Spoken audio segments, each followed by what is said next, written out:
જૂનાગઢમાં ગિરનારની ગોદમાં આવેલા ભવનાથ ક્ષેત્રમાં હર હર મહાદેવના નાદ ગુંજી ઉઠ્યા છે. ખાડા પરિષદના સંરક્ષક અને ભવનાથ મહાદેવ મંદિરના મહંત હરિગિરિજી ઇન્દ્રભારતી બાપુ તેમજ કલેક્ટર અનિલ રાણાવસિયા સહિતના સાધુ સંતોએ મંદિરની ધજાનું પૂજન કરીને વિધિવત ધ્વજારોહણ કર્યું હતું.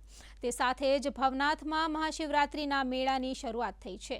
ભવનાથ ક્ષેત્રમાં ઉજવાતો મહાશિવરાત્રિનો મેળો દર વર્ષે મિની કુંભના સ્વરૂપે ઉજવાય છે.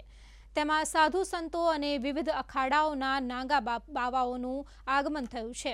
મહાશિવરાત્રિના પર્વે નાગા સાધુઓની રવાડી નીકળશે અને તેમના મૃગી કુંડમાં શાહી સ્નાન અને મહાઆરતી સાથે મહાશિવરાત્રિના મેળાની પૂર્ણાહુતિ થશે.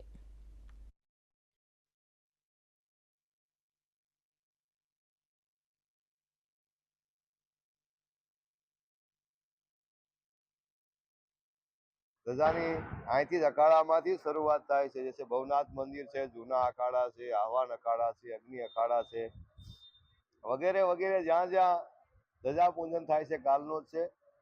એટલે આપ લોગ શિવરાત્રિના મેળામાં પધારો, સંતોના દર્શન કરો અને ગિરનાર ક્ષેત્ર જે છે એમાં જ સંતોના દર્શન થાય છે. સૌરાષ્ટ્રની અંદર ગિરનાર ક્ષેત્ર એટલે સંતોની ભૂમિ. મહાશિવરાત્રિ એટલે ભવ્ય કાર્યક્રમનું આયોજન જો આ રાખેલામાં આજ સરકાર કે નગરપાલિકા લોકોએ જો પૂરી સુવિધા દીધી એના માટે બહુ સારું.